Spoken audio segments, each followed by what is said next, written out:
स्पष्ट भाव में उल्लेख अच्छी एवं 1968 मसीह ओडिशार जो चर्चा होता है संपर्कित से स्पष्ट उल्लेख अच्छी जे महामहिम राज्यपाल बा राष्ट्रपति अभिभाषण समय कौनसी असंजत बा कौनसी विशृंखलित कार्यक्रम विशृंखलित आचरण को ग्रहण करा जाय परिबो नाही एवं यह पनिशेबल एथिपाई दंड विधान रो व्यवस्था मध्य रही।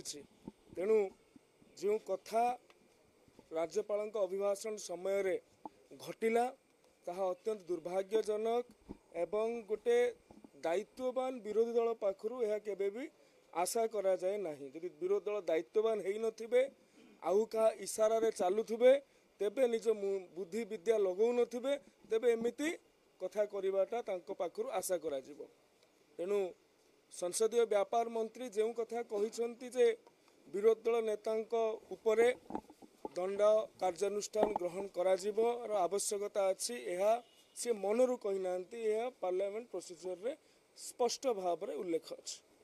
नुआकरी सरकार को आसिचंती विशेषकर विधानसभा रूल्स एंड प्रोसीजर संपर्क में विशेष ज्ञान नथिबारे विधानसभा चलैबारे सेतरा समर्थ हो। तेणु सरकारी दलर परम दायित्व होची विधानसभा किभली भाव में सुरुखुरे चलैबे से गोटे बिजनेस एडवाइजरी कमिटी करा हुए। दुख और परितापर कथा विधानसभा गतकाली आरंभ है किंतु एते पर्यंत बिजनेस एडवाइजरी कमिटी बनले नहीं। कौन कौन आलोचना हम जदि केतेबेले विरोधी दल तरफ किसी अभियोग आसीबो बा सी विधानसभा रे किसी प्रदर्शन करेंगे तार बिजनेस एडवाइजरी कमिटी बसी ताको समाधान कराए।